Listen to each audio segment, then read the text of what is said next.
Hi అండి. ఎప్పుడైనా వండడానికి ఇంట్లో కూరగాయలు లేనప్పుడు టమాటా, గార్లిక్, ఎగ్ రైస్ చేసుకోండి. దీనికోసం వండిన అన్నం ఉండాలండి. అన్నం కూడా పొడి పొడిగా ఉండాలి. కడాయి పెట్టేసుకొని దాంట్లో ఆయిల్ వేసుకొని ఒక 10-15 వరకు పొట్టు తీసిన వెల్లుల్లి రెబ్బలు కచ్చాపచ్చాగా దంచుకొని ఈ పోపులో వేసుకొని పచ్చిమిర్చి, ఆనియన్స్ కూడా వేసి పోపు మంచిగా వేగిన తర్వాత దీంట్లోనే టమాటా కూడా వేసుకోండి. 2 టమాటాలు సరిపోతాయండి. టమాటాలు వేసుకున్న తర్వాత ఒక హాఫ్ టీ స్పూన్ వరకు ఉప్పు వేసుకోండి. పావు టీ స్పూన్ పసుపు కూడా వేసుకొని టమాటా మెత్తబడేంత వరకు మూత పెట్టేసి మూత తీసిన తర్వాత గరిటెతోటి మెత్తగా గుజ్జులాగా చేసుకోండి. ఇప్పుడు దీంట్లో కారం, ధనియాల పొడి, జీలకర్ర పొడి, గరం మసాలా కూడా ఒక హాఫ్ టీ స్పూన్ వరకు వేసుకోండి.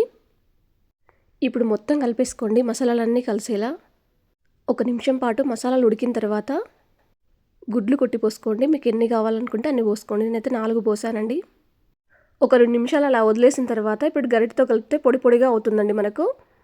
ఆ తర్వాత ఒక 3 నిమిషాల పాటు మూత పెట్టేసుకుంటే పొడిగా ఉంటుంది మనకు.